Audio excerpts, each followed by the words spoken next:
The movie begins with Lana, a 40-year-old woman who teaches at a local high school. She lives with her husband and young daughter. One night, when she's lying in bed with her husband and daughter, the husband tries to touch her back. However, she quickly moves his hand away. Soon after, she lets her daughter play with her. The next morning, Lana takes a surprise test in her class. After giving the students some instructions, she asks all of them to perform as best as they can. Every student starts to write on their quiz papers except for one. A new student named Benny doesn't write anything on his paper. Instead, he keeps staring at Lana with an infatuated look. Lana notices Benny looking at her, but she doesn't say anything. She keeps focusing on her work. Later, she goes to pick up her daughter from the preschool area. When she makes it to the car, she notices Benny playing with his dog and stares at him for a while. The next day at school, one student is giving a presentation in Lana's class. She's listening to him attentively, but the whole class gets disturbed when two girls start giggling at the back. They are looking at something on their phones and don't seem to be interested in class. Lana tells them to put their phones away and focus on class, but they don't care about what she says. They keep giggling and creating a fuss in class. Now, Lana gets angry and asks the girls to hand over their phones as punishment. The girls give their phones, but one of them starts disrespecting Lana and swears at her. The whole class starts laughing at Lana, and she tells the girl to leave the classroom immediately. During this chaos, Benny has a very serious look on his face. It looks like he's angry. Later, Lana goes to the teacher's room to have a cup of tea. She looks through the window and notices the girl who disrespected her being bullied by some guy. The guy shoves her backpack to the ground and even tosses her bicycle aside. It turns out that the guy is none other than Benny, and he's giving the girl a taste of revenge for disrespecting the teacher. Then, a fellow teacher walks into the room and Lana discusses the whole situation with her. She mentions how the new kid Benny is a little strange, but doesn't mention anything about them staring at each other. Later, Lana asks Benny to come see her privately. As expected, the sexual tension between them rises as soon as they enter a closed room together. Lana tries to play it cool by asking Benny if he's enjoying his new school, but he responds coldly by asking her what she wants from him. She explains that she's just concerned about his performance in school and that she saw him bullying another student. But as she tries to talk to him, she mistakenly puts her hand on Benny's leg. This makes him smile because he thinks she's interested in him. Lana quickly covers it up by asking if he expects anything from her, but Benny laughs and says she can't help him. Then he gives her a smirk and asks if they're done for the day, and Lana says yes before leaving the room. Later that night, Lana is checking her students' exams at home when she notices that Benny's marks are low compared to everyone else. This troubles her because she wants to make him perform better. The next day, Lana teaches her class as usual. She's just about to leave when she notices Benny's bag on the floor. She picks it up and opens it. She finds Benny's sweater inside, so she takes it out and sniffs it. Is she attracted to the 17-year-old kid? After this, she runs off to the restroom to wash up. To her surprise, Benny sneaks up from behind and starts touching her inappropriately. Lana's expressions show that she's enjoying it, but she tries her best to force him to stop. She says that they shouldn't be doing this, but he doesn't listen and keeps going. Just when she's about to surrender to Benny's touch, she suddenly steps back and denies it. She then tells him that this kind of situation should never happen again. Before leaving, she also warns him that if he ever tries to touch her again, she will make sure he gets expelled. The next day at school, Lana tries her best to focus on work, but she looks distracted. She gives the students some classwork, but Benny doesn't do his work and only keeps staring at her. After class, Benny approaches Lana in the hallway and invites her to join him in the evening. However, Lana firmly says no and explains that whatever happened between them was a mistake and that it should never happen again. She walks out to the parking lot where she finds her car completely thrashed. The door is cracked and the side mirrors are broken. She looks around to find the perpetrator, but nobody is around. At this point, she thinks that Benny might be taking revenge because she rejected him. Later, Lana picks up her daughter from school and notices a group of young boys. She thinks one of them is Benny because he's wearing a black hoodie, but she's only fantasizing. When she gets home that day, she starts working in the garden to distract herself. Her husband comes and asks about what happened to the car, but Lana quickly makes up a story about driving too close to a street lamp. Her husband is suspicious and says that he doubts whether a lamppost could cause such cracks, but she claims that they did. After this cold interaction, her husband simply walks away. The next day, Lana gives another assignment to her students in class. This time, they're supposed to write a cover letter explaining why they are qualified for an internship. When Lana asks if anyone has any questions, Benny raises his hand.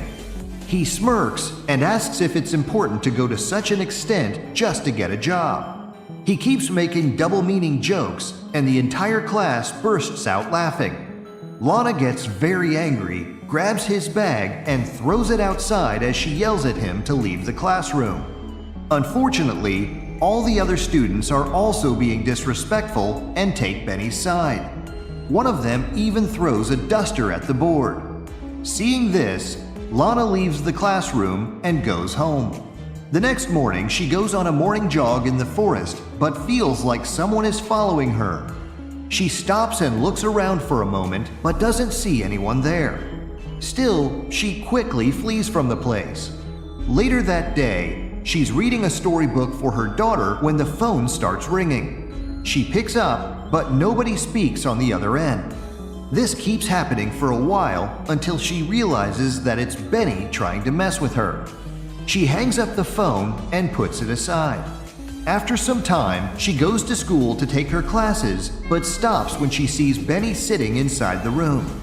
She feels super uncomfortable, so she decides to flee by pretending to be ill and asking her boss for a day off. At home, Lana's husband asks about her day and why she came back home so early. She lies and tells him that she gave her students an interview assignment and got free early.